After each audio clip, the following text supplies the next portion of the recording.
آنکھیں بند کر کے بات نہیں کر رہا ہوں، مشاہدات کی بنیاد پر بات کر رہا ہوں، اور اگر میں یہ باتیں نہ کروں تو میں ملک اور قوم کا خائن کہہ رہا ہوں۔ جس شناختی کارڈ پر میرا جرنیل پاکستانی کہلاتا ہے، میرا یہ عام کارکن بھی اسی شناختی کارڈ کی بنیاد پر اپنے آپ کو پاکستانی کہلاتا ہے۔ جمہوریت بھی اگر ہے تو جمہوریت بھی قرآن و سنت کی پابند ہے۔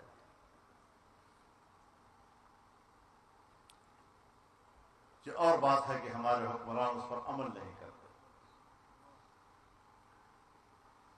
ہمارے منتخب ایوان الیکشن تو ہو جاتے ہیں، لیکن نتائج وہ کوئی اور مرتب کرتا ہے، مینجمنٹ کسی اور کی ہوتی ہے۔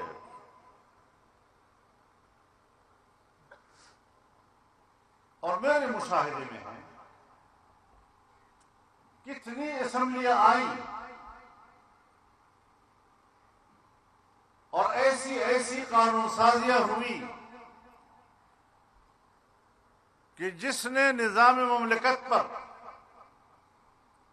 عوام اور عوامی اداروں کی گرفت مضبوط کرنے کی بجائے اسٹیبلشمنٹ کی گرفت کو مضبوط کرایا۔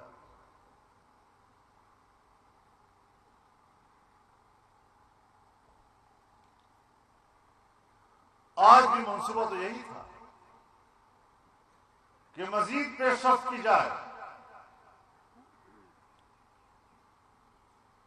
مزید جمہوری نظام کو اسٹیبلشمنٹ کے پنجے میں دیا جائے اور اس کے پنجے گرفت کو مضبوط کیا جائے۔ لیکن الحمدللہ ایک مہینے کی مشقت تو ہم نے ضرور برداشت کر لی، لیکن ہم نے ان کی گرفت کو مضبوط نہیں ہونے دیا اور ان کو اپنے دائرہ کار تک محدود رکھنے کے لیے کہا۔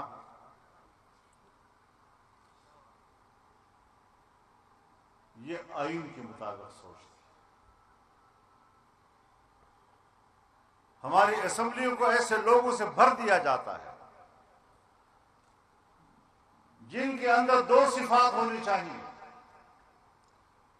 ایک ان کو قرآن و سنت کے حوالے سے دلچسپی نہیں ہونی چاہیے، اور دوسرا یہ کہ وہ اسٹیبلشمنٹ کے اشاروں کو دیکھتے رہے اور جس طرح کا اشارہ آتا جائے وہ قبول کرتے جائیں۔ ہم سن 73 کے بعد اپنی پارلیمان کو اس صورت میں دیکھتے چلے آ رہے ہیں، تو کچھ ہمیں ذرا آگے بڑھنا ہوگا۔ ہم کسی کے دشمن نہیں ہیں،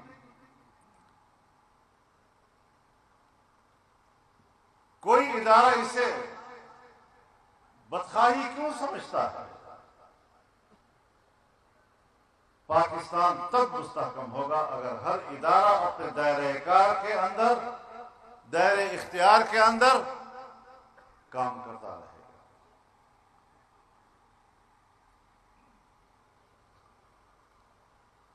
ہمارے پاس مسائل ہیں،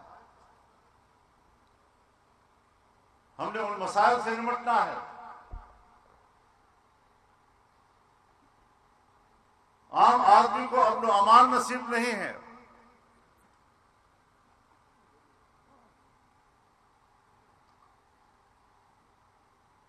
ملک کی معیشت مستحکم ہوتی ہے جب لوگ کاروبار کرتے ہیں، تجارت کرتے ہیں، کماتے ہیں، ملک کی پیسے میں اضافہ کرتے ہیں، ملک کو ٹیکس دیتے ہیں، اپنے ٹیکسوں سے ملک کا خزانہ بھرتے ہیں، اور تب جا کر ملک چلتا ہے۔ کتنا عرصہ ہو گیا، کتنی دہائیاں گزر گئی، ہم امن و امان سے محروم ہیں اور ہمیں لولی پاپ دیا جاتا ہے کہ صاحب یہ مسئلہ ابھی حل ہو جائے گا تو کل حل ہو جائے گا تو رات حل ہو جائے گا، اور ہم دہشت گردی کے خلاف جنگ جاری رکھیں گے اور یہ رکھیں گے اور وہ رکھیں گے، اس لولی پاپ سے امن نہیں آیا کرتا۔ میرا تجربہ یہ بتلاتا ہے کہ ہمارے پاس دہشت گردی کے خلاف کوئی مؤثر پالیسی نہیں ہے، اور ہم ملک کے اندر دہشت گردی کو بھی اپنے عوام کو بلیک میل کرنے کے لیے استعمال کرتے ہیں۔ کچھ ادارے ہوتے ہیں جو جرم کے خاتمے کے لیے ہوتے ہیں، لیکن ہمارے ہاں کچھ ادارے وہ بھی ہوتے ہیں کہ جو جرم کو استعمال کرنے کے لیے ہوتے ہیں۔ آج جرم کو استعمال کیا جا رہا ہے، جرم کا خاتمہ نہیں کیا جا رہا۔ ہاں، خاتمے کے نام پر قوم کو بلیک میل ضرور کیا جا رہا ہے۔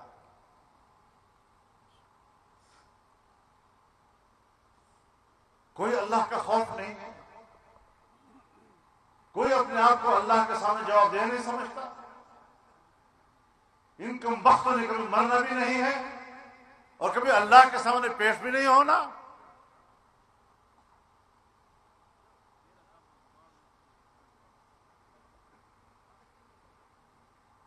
اور پھر جہاں صاف بتا دیا جائے کہ اس ملک کے خاتمے کا فیصلہ کر دیا گیا۔ ہم امریکی پالیسیوں اور ان کی اشارات کو اگر سمجھتے ہیں تو اس سے یہی اندازہ لگتا ہے کہ شاید اب پاکستان کرۂ ارض پر ان کی ضرورت نہیں رہی۔ صوبوں کے درمیان نفرتیں پیدا کی جا رہی ہیں، ایک صوبہ دوسرے صوبے پر الغار کی باتیں کر رہا ہے۔ اس سے بڑھ کر بھی کوئی حماقت اور ہو سکتی ہے؟ اختلاف ہوتے ہیں، اختلاف کے حدود بھی ہوتے ہیں۔ بلا حدود اختلاف کا تصور تو جاہلیت ہے۔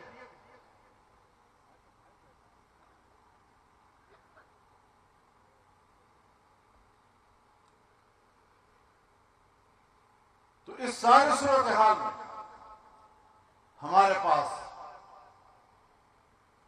آئینی طور پر ایک تیسرا ستون ہے، اور وہ ستون ہے ہمارا وفاقی نظام۔ ایک وفاق کے ماتحت 4 وحدتیں ہیں، 4 صوبے ہیں،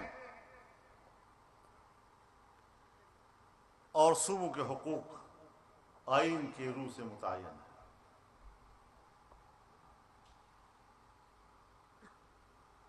ہم آئین کی روح سے اپنے وسائل کے مالک ہیں۔ ہمارے وسائل پر کسی کو قبضہ کرنے کا کوئی حق حاصل نہیں ہے۔ بلوچستان کے وسائل پر بلوچستان کے عوام اور ان کے بچوں کا حق ہے۔ سندھ کے وسائل پر وہاں کے عوام، ان کے بچوں کا حق ہے۔ پنجاب کے وسائل پر ان کا حق ہے، اور کوئی ان کے حق کو چیلنج نہیں کر سکتا آئین پاکستان کی روح سے۔ لیکن کیا وجہ ہے کہ اس کے باوجود ہم اپنے وسائل کے مالک نہیں ہیں؟ اور اگر ہم اپنے حق کی بات کرتے ہیں، اپنے وسائل کو اپنے استعمال میں لانے کی بات کرتے ہیں، تو پھر ہمیں غدار کہا جاتا ہے۔ یہ غداری نہیں ہے، یہ آئین کا تقاضا ہے، اور آئین ہمارے ملک اور قوم کے ہر فرد کے درمیان میثاق ملی کی حیثیت رکھتا ہے۔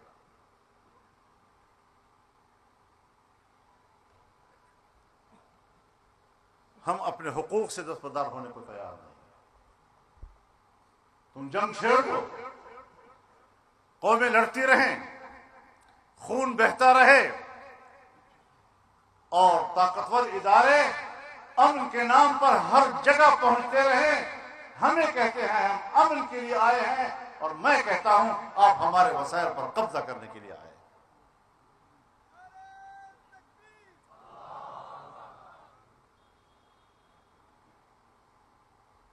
آج ہمارے لوگ دیہاتوں میں غیر محفوظ ہیں،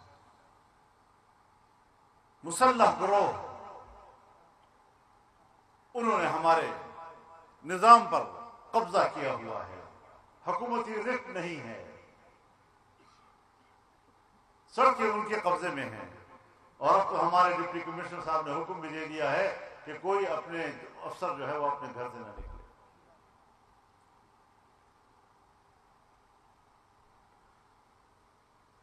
کیا اس حد تک ہم چلے گئے؟ سی پیک جو پورے ملک کی ترقی کا ایک دروازہ ہے، آج ہم امن و امان کے نام پر چین کو بھی بلیک میل کر رہے ہیں اور امریکہ کو بھی بلیک میل کر رہے ہیں۔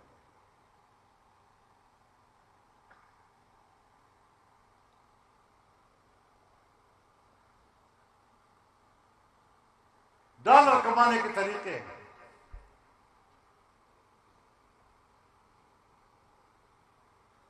لیکن اگر ہم یہ باتیں کرتے ہیں، آپ تو ہماری نیک نیتی پہ شک کر رہے ہیں، آپ تو ہمارے خلوص پر شک کر رہے ہیں، آپ تو ملک کے ساتھ ہماری وفاداری پر شک کر رہے ہیں، آپ تو ہماری قربانیوں پہ شک کر رہے ہیں۔ میں قدر کرتا ہوں اداروں کی، لیکن میری نظر میں بھی کم از کم آپ کی پالیسیاں سیدھی تو نظر آئے نا۔ میں نے بھی تو ان صحراؤں میں 40 سال سے زیادہ صحرا گردی کی ہے، میں بھی تو ان غلام گردشوں کا 40 سال سے ایک آوارہ گرد رہا ہوں، آنکھیں بند کر کے بات نہیں کر رہا ہوں، مشاہدات کی بنیاد پر بات کر رہا ہوں، اور اگر میں یہ باتیں نہ کروں تو میں ملک اور قوم کا خائن کہہ رہا ہوں۔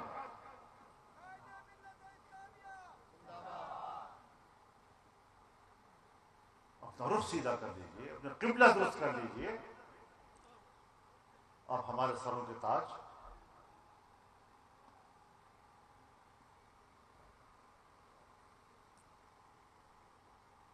کہتے ہیں کہ آنکھوں کی پلکیں یہ آنکھوں کی محافظ ہوتی ہیں، آنکھوں کے سرحدات کی حفاظت کرتی ہیں، آنکھ پر بوجھ نہیں ہوتی، لیکن اگر پلکوں کا ایک بال بھی آنکھ کے اندر گرتا ہے تو آپ بتائیں کہ پھر آنکھ احتجاج کرتا ہے یا نہیں؟ اشک بہاتا ہے یا نہیں؟ تو یا تو کبھی وہ بال جو اپنے حدود سے تجاوز کر کے آنکھ کے اندر آ گیا، اپنی حفاظتی ذمہ داری سے دستبردار ہو کر آنکھ کے اندر آ گیا، یا تو اشک بہاتے بہاتے وہ آنکھ سے نکل جائے گا، ورنہ پھر اسے نکالنا پڑتا ہے۔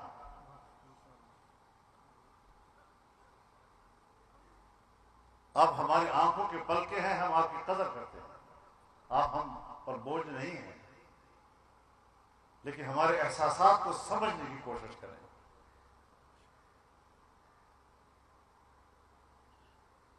یہ ملک ہم سب کا ہے، ملک کا بہت بڑا جرنیل کیوں نہ ہو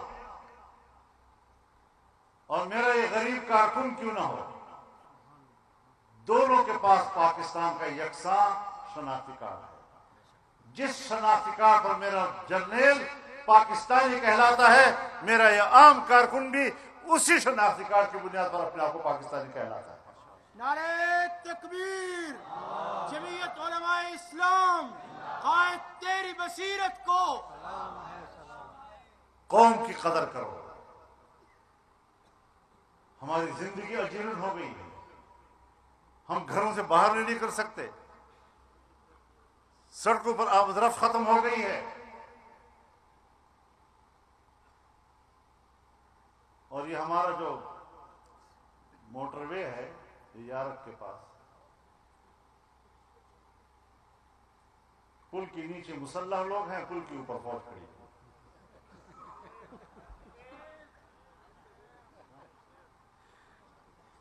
یہ میں بلا وجہ نہیں کہہ رہا، یہ مشاہدے دیکھے گئے ہیں. یہ ہے ہماری دہشت گردی کے خلاف جنگ.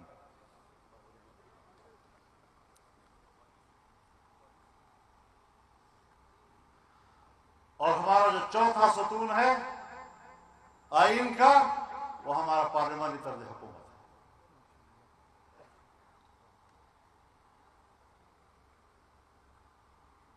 دو ایوانی مقننہ،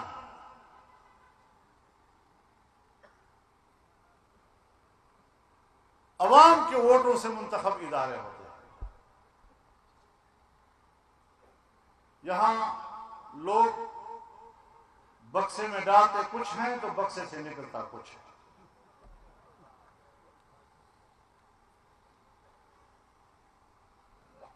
تو اس طرح کے الیکشن پھر قبول نہیں کیے جا سکتے.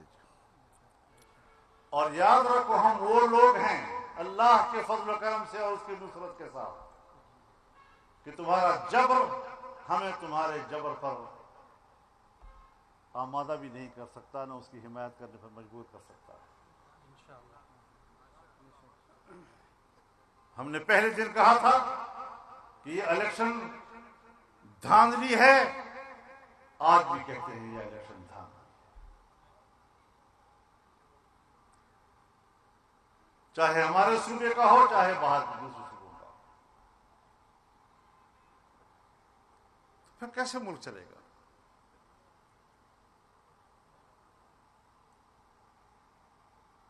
جو عوام کا نمائندہ ہی نہیں، وہ عوام کا ان مشکل میں کیسے مقابلہ کرے گا؟ جب شہر پر مشکل آتی ہے تو ہمارا منتخب نمائندہ علاقہ چھوڑ جاتا ہے، بھاگ جاتا ہے، قوم کے سامنے آنے کی ضرورت نہیں کر سکتا، لوگوں سے بات کرنے کی ہمت نہیں رکھتا.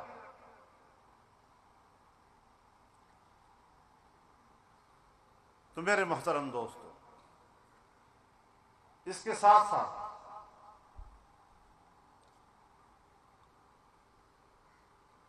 ہم نے پھر بھی اختلافات کے حدود کو سمجھا. شنگھائی تعاون تنظیم کا اجلاس پاکستان میں ہوا، پاکستان کو میزبانی کا شرف ملا.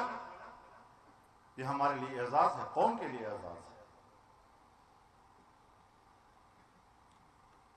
ہمیں ادراک ہے اس بات کا کہ ہمارے ملک کی معیشت کمزور ہے.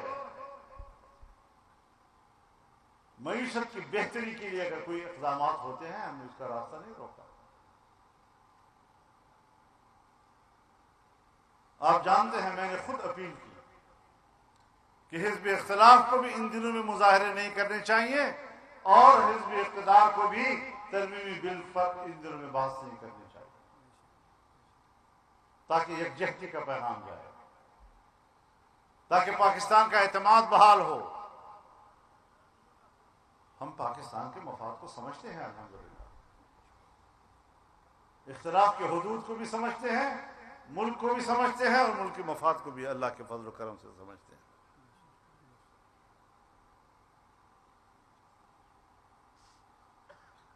اب دیکھتے ہیں کہ ہمیں اس سے کتنا فائدہ ملتا ہے. ہمارے حکمرانوں میں کتنی صلاحیت ہے کہ وہ ملک کی معیشت کو بہتری کی طرف لے جائے. امن و امان کیسے بحال کریں، ملک کی معیشت کیسے بحال کریں، ملک کے اندر کے سرمایہ کار اور ملک کے باہر کے سرمایہ کار، ان کا اعتماد کیسے بحال کریں، دوست ممالک کا اعتماد ہم کیسے بحال کریں.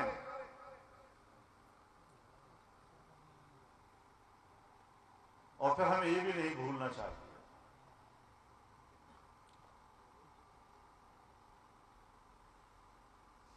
کہ ہمارے سامنے مسجد اقصی بھی ایک بہت بڑا مسئلہ ہے، ہمارے ایمان کا مسئلہ ہے،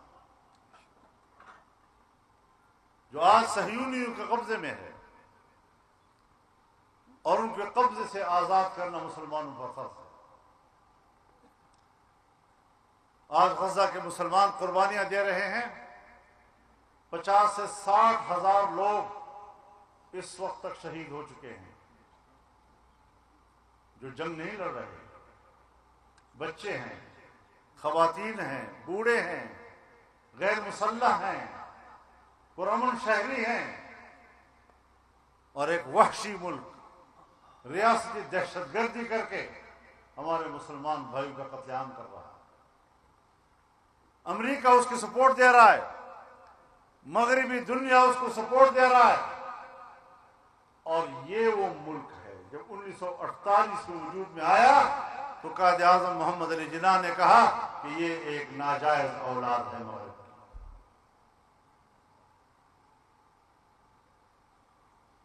فلسطینیوں کے ساتھ ہمارا تعلق اور ہمارا رشتہ جس طرح 1940 کی قرارداد کو ہم قرارداد پاکستان کہتے ہیں، اسی سن 1940 کی قرارداد میں فلسطینیوں کی حمایت کا ذکر ہے، اور فلسطینی سرزمین پر نئی بستی کے قیام کی مخالفت کی گئی ہے۔ اسرائیل کے پہلے صدر نے اپنی خارجہ پالیسی کے بنیادی اصولوں کا اعلان کرتے ہوئے کہا تھا کہ اسرائیل کے بنیادی خارجہ پالیسی کے اصول میں اساسی اصول یہ ہے کہ ہم دنیا کے نقشے پر ابھرنے والے ایک نوزائیدہ مسلم ریاست کا خاتمہ کریں گے۔ تو ہماری رائے بھی ان کے بارے میں معلوم اور ان کی رائے بھی ہمیں معلوم۔ پھر کس بنیاد پر اسرائیل کو تسلیم کرنے کی باتیں ہو رہی ہیں؟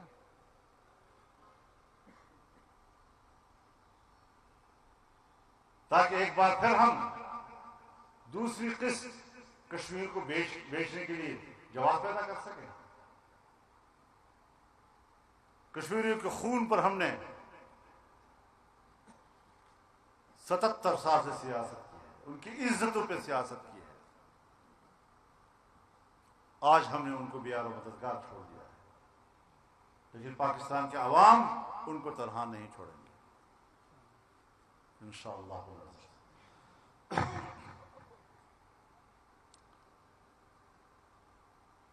پچھلے سال جب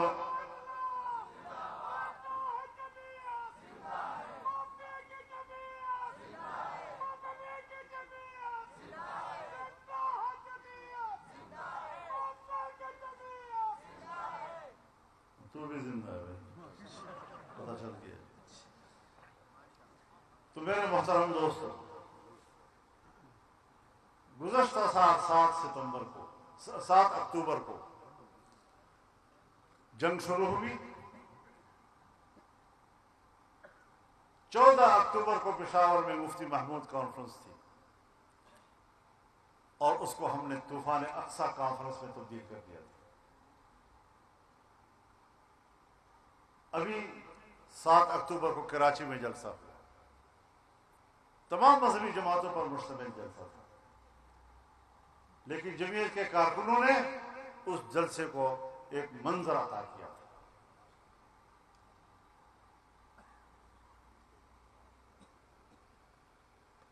آج ایک بار پھر 8 دسمبر کو پشاور میں اسرائیل مرد آباد کانفرنس ہوگی، اور بہت بڑی عوامی سطح پر ہوگی انشاءاللہ۔ ہم کشمیریوں کے ساتھ بھی کھڑے ہیں، ہم فلسطینیوں کے ساتھ بھی کھڑے ہیں۔ مسجد اقصی کی آزادی کے لیے دی جانے والی قربانیوں میں ہم اپنا خون شامل کرنا چاہتے ہیں، لیکن اسلامی دنیا ہے کہ وہ خرگوش کی نیند سوئی ہوئی ہے۔ ہم ان کو بھی احساس دلانا چاہتے ہیں کہ صرف بیانات سے کام نہیں چلے گا، قراردادوں سے بات نہیں چلے گی، ایک عملی طور پر آپ کو اقدامات کرنے ہوں گے تاکہ اسرائیل کو پسپائی پہ مجبور کیا جا سکے۔ اللہ تعالی ہم سب کی حفاظت فرمائے، اور پاکستان کی حفاظت فرمائے، اور پاکستان کے ہر شخص کو اللہ تعالی امن و سلامتی نصیب فرمائے، پاکستان کو معاشی لحاظ سے رب العالمین مستحکم فرمائے، اور دین اسلام کی حاکمیت اللہ رب العزت ہمیں نصیب فرمائے۔ وآخر دعوانا الحمدللہ۔ ابھی سبسکرائب کریں تاکہ کوئی خبر رہ نہ جائے۔